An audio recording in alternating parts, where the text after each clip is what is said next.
I used to think love meant sacrifice. Turns out I was just being an idiot. My name is Liza, and this is the story of how my husband stole $20,000 from me and how I took every penny back. Yes, he's not very bright. It started like any other exhausting day. I woke up at 5 in the morning, got dressed for my office clerk job, and tiptoed past my husband Lucas sleeping on the couch. Again. Empty beer cans scattered across the coffee table like some kind of sad modern art installation.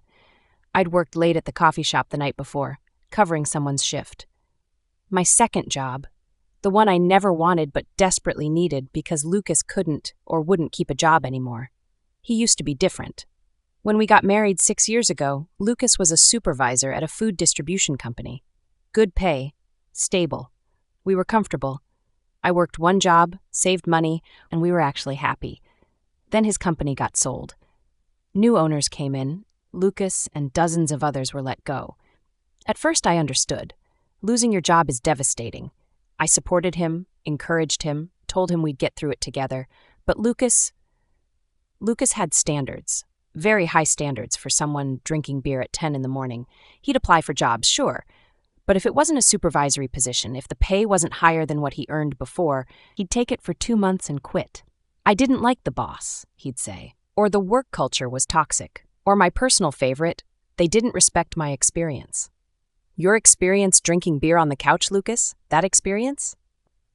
Meanwhile, I was working myself to the bone. My office job barely covered rent. So I took the evening barista position. 5 days a week, I'd finish at the office at 5, drive straight to the coffee shop, and work until closing at 10. Sometimes later. And what would I come home to? Dishes piled in the sink from breakfast, dirty clothes on the floor, literally 3 inches from the hamper. And Lucas on the couch, beer in hand, telling me he was hungry. "I'm starving, babe," he'd say, like I hadn't just worked 14 hours. The house smelled like a brewery. I hated it. But sometimes it was easier to just clean and cook than argue. Pick your battles, right? I was too tired for battles. Although lately, he'd started new ones, accusing me of seeing someone else, saying I'd changed, that I was only nice to him when he was making good money. No, Lucas. You changed. You became mean, lazy. You'd wake me up at 2 in the morning just to demand I cook you something, like I was your servant, not your wife. But I held on, kept hoping he'd snap out of it, kept believing the man I married was still in there somewhere. That Saturday morning, Lucas was unusually chipper. "I'm heading to my brother Victor's place," he announced, actually vertical for once. "He needs help moving some furniture." I was shocked he was, first, awake before noon, and second, voluntarily offering to do physical labor. "I'll be back Monday morning," Lucas said, kissing my forehead like he was a functioning husband. "Okay," I said, already mentally planning a weekend of blessed silence and no beer cans. So, he left. I went to work my coffee shop shift. One of the baristas called in sick, so extra hours meant extra money. I'd take it. That evening, back at our apartment, I tried to pay the power bill online. We were already late on it, and I hadn't gotten paid yet, so I had to dip into my emergency fund. I pulled up my banking app. Payment failed. I tried again. Failed. What the? I opened my emergency fund account. Balance, $3.29. I stared at my phone. That couldn't be right. There was supposed to be $20,000 in that account. 20,000. I'd opened that account when I was single.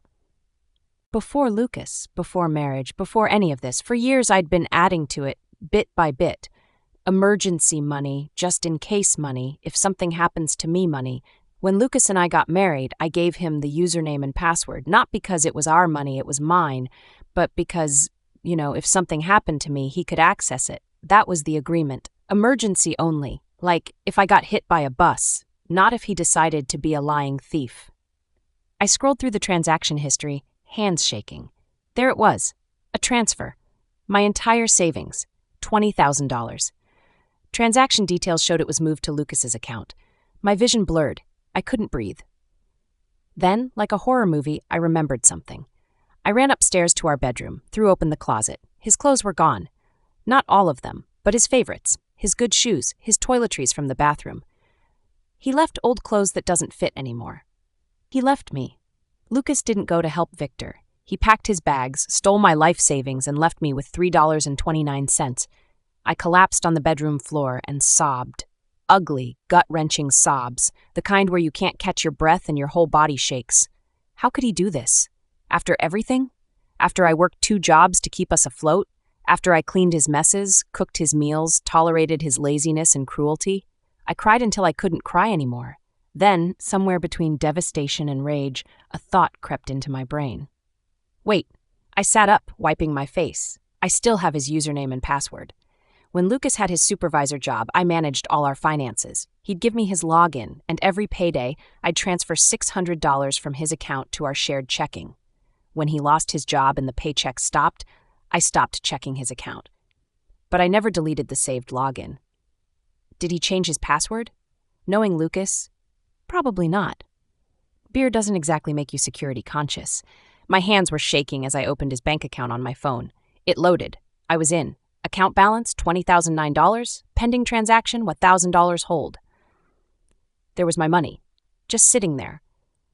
And a hotel charge, a pending hold for $1,000. A hotel? I stared at that available balance, $20,009, and I didn't think. I just acted. If he hadn't changed his bank password, he might realize his mistake any second. He might log in, see I could still access it, and lock me out. I couldn't let that happen. I transferred every single penny back to my emergency fund, all $20,000. I watched it process. My hands wouldn't stop shaking. Account transfer complete. My balance, $20,003.29. His balance, $9. I immediately changed my username and password, locked him out forever. Then I sat there on my bedroom floor, staring at my phone. I started laughing. Not a happy laugh. A slightly unhinged, tear-streaked, rage-fueled laugh. I did it. I actually did it, but I needed to know more. Where was he? What was he planning? The transaction details showed a hotel, the Emerald Grand Hotel, Seattle. But he left Saturday. Where was he now? Then I remembered the home computer. Lucas used it to play his online games. I'd set the whole thing up for him. His email, his accounts, everything. It was a gift.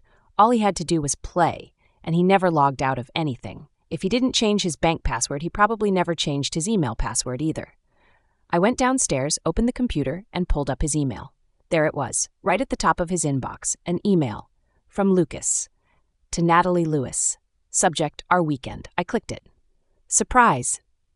I booked us the Emerald Grand for Sunday and Monday. Let's relax before we drive to Texas. I know we could fly, but a road trip is way more exciting. I'll be at your apartment Saturday night to help you pack. Here's to our freedom. Attached, the hotel booking confirmation. Check-in Sunday, check-out Monday. Texas? My hands were shaking. I scrolled down further. There. An email from a company called Bridgestone Solutions. Subject, job offer, supervisor position. I clicked it. It was a job offer, a real one, Fortune 500 company. Supervisor position. The pay was almost double what Lucas made at his old job. And Lucas had replied, I accept. I'll be there next Friday to sign the employment contract and start the following Monday. Thank you for this opportunity. Next Friday, few days from now. So that was his plan. Steal my money, spend the weekend at a fancy hotel with Natalie, drive to Texas, start his new high-paying job. New life, new woman, leave me with nothing. I scrolled further through his inbox. More emails, weeks of them, months of them, planning, coordinating, apartment hunting in Texas, talking about starting fresh and leaving everything behind. Everything, meaning me. I found another email from 6 months ago. Lucas to Natalie. Attached was a photo. Lucas and Natalie, arms around each other, smiling. The caption, we'll be together soon, I promise. I sat there, staring at the screen, tears streaming down my face. But they weren't sad tears anymore. They were rage. He'd been planning this for 6 months, since they both got laid off. Every time he told me he loved me, every time I cooked for him, cleaned for him, worked myself to exhaustion for him, he was planning to leave. With her. With my money. I clicked on the hotel confirmation email and hit print. The printer whirred to life. Then I printed the job offer. The acceptance email. Everything. Evidence. I wanted evidence of everything. I called my coffee shop. Family emergency. I told my boss, my voice surprisingly steady. I can't make it next week. I never missed work. My boss believed me immediately. I texted my office job the same thing, got an instant reply, take care of yourself, Liza. Then I sat there, staring at the printed emails, and planned. They were checking in Sunday, checking out Monday morning, then driving to Texas. Lucas had to be there next Friday, but he wasn't going to make it, because I'd just taken back every penny he needed to get there. Monday morning couldn't come fast enough. Sunday, Lucas checked in to the Emerald Grand with Natalie. I wasn't there to see it, but I can imagine it. Him, confident, smug, thinking he'd pulled off the perfect escape. Her, excited, probably thinking they were starting their new life together. $1,000 a night suite.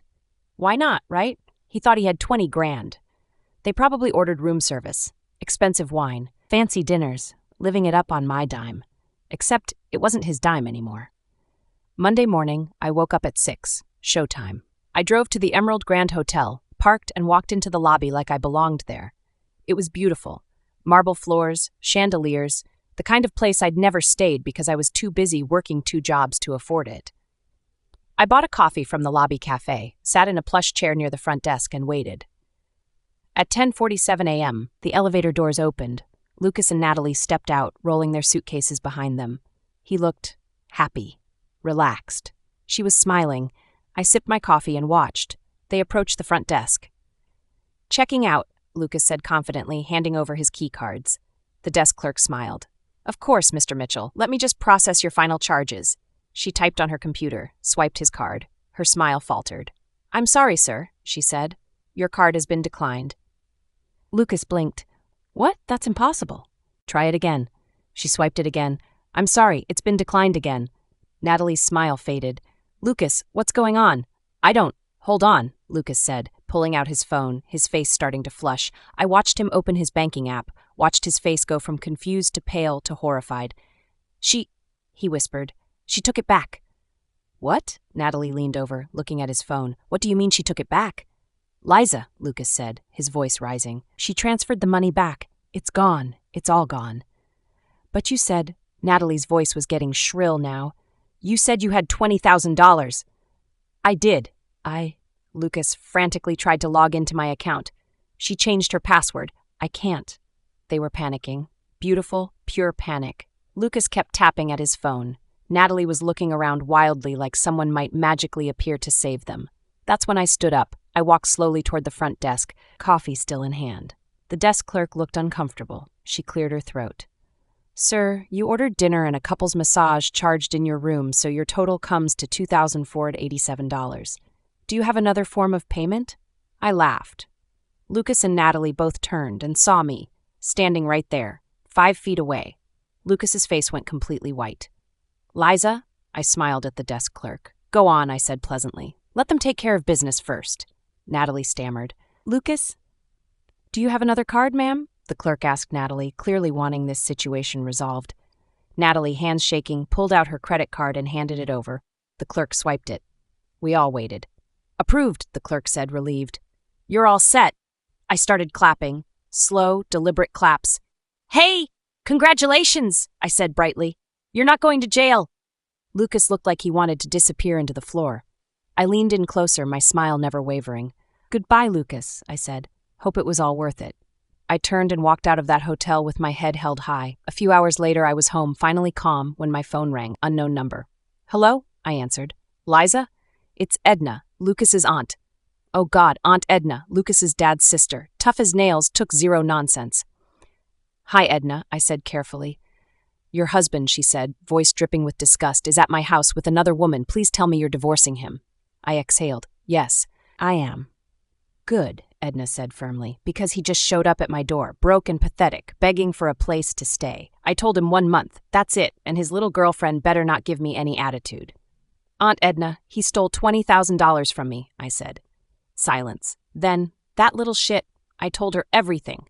The theft, the hotel, taking the money back. "I saw Natalie use her credit card to pay the hotel bill," I added. Edna snorted. "Yeah, I asked them if they at least had a credit card to buy gas to get to Texas. They said it's maxed out, used it all to pay that hotel." "So they can't leave?" "Nope. They're stuck here. And get this, Lucas called that Texas company, told them he'd be late. They said they needed him this Friday or they were giving the job to someone else." I closed my eyes. "Let me guess." "They gave it to someone else," Aunt Edna said with satisfaction. "He lost the job."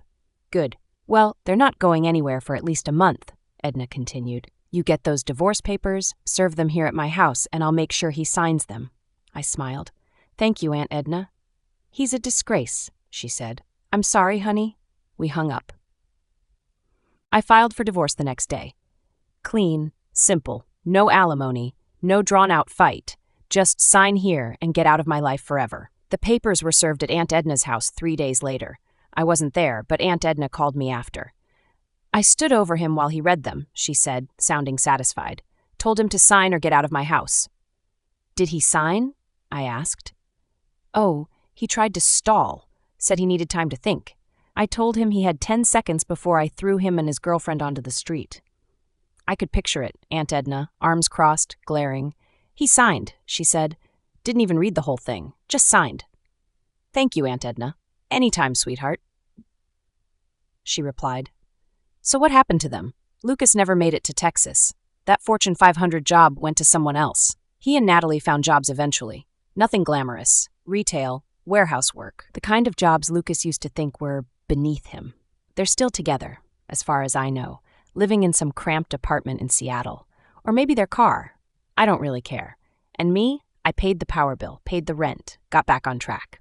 3 months after the divorce was finalized, I got promoted at my office job. Supervisor position. Big raise. I quit my barista job the same day.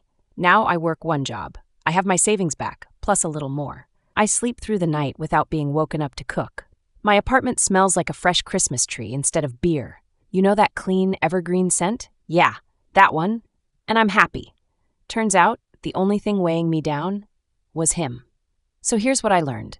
Love isn't sacrifice. Love is partnership, respect, effort. And that's it for today's story.